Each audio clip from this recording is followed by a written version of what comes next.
This is one of my favorite books by Dr. Seuss. It's called The Sneetches.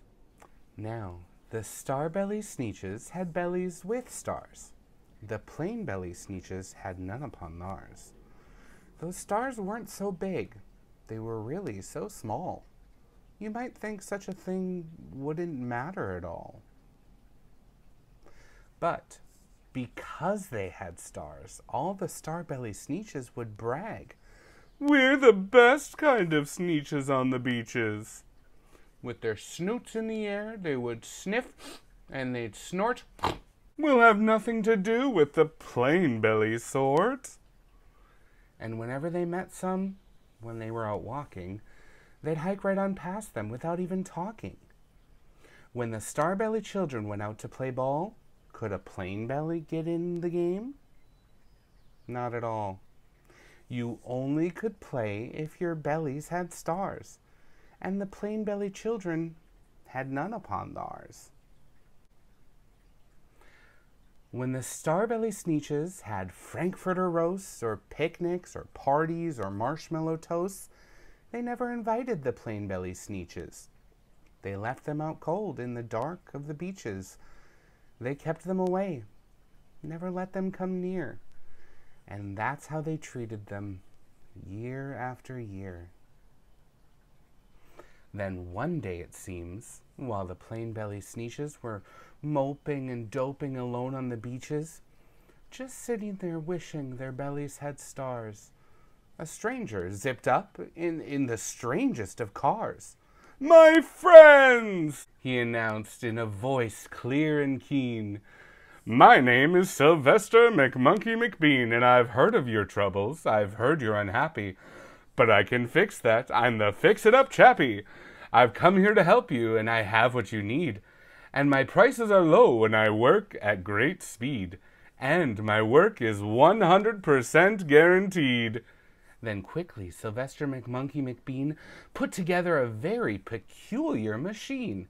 And he said, "You want stars like the star-belly Sneetch? My friends, you can have them for $3 each.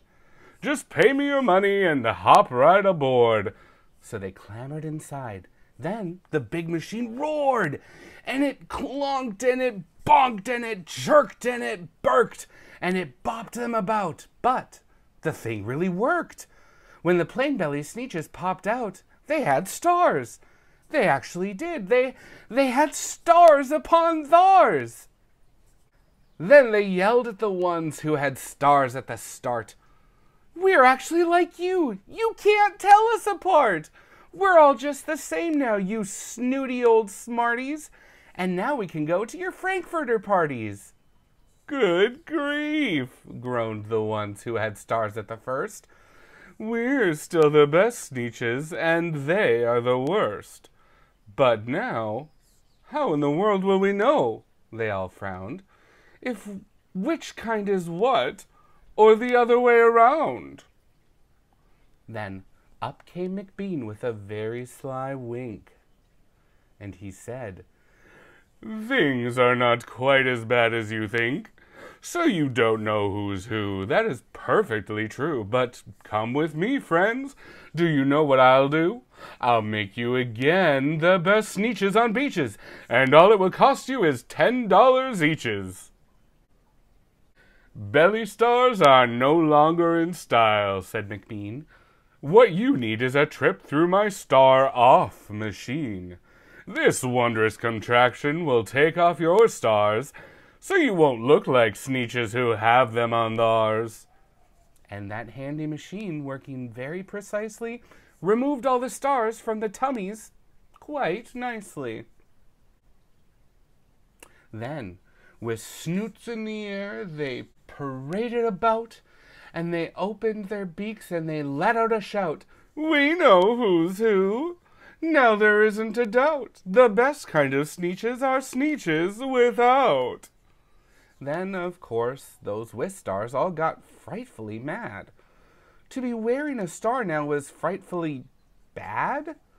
Then, of course, old Sylvester McMonkey McBean invited them into his star-off machine. Then, of course, from then on, as you probably guessed, things really got into a horrible mess. All the rest of the day on those wild, screaming beaches, the fix-it-up chappie kept fixing up Sneetches. Off again, on again, in again, out again. Through the machine they raced round and about again, changing their stars every minute or two. They kept paying money, they kept running through, until neither the plane nor the Starbelly knew which this one was that one, or that one was this one, or which one was what one, or what one was who. Then, when every last cent of their money was spent, the fix-it-up chappie packed up and he went. And he laughed as he drove in his car up the beach. They never will learn, no, you can't teach a Sneetch. But McBean was quite wrong.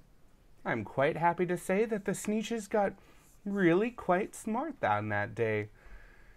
The day they decided that Sneetches are Sneetches, and no kind of Sneetch is the best on the beach, that day all the Sneetches forgot about stars and whether they had one or not upon theirs.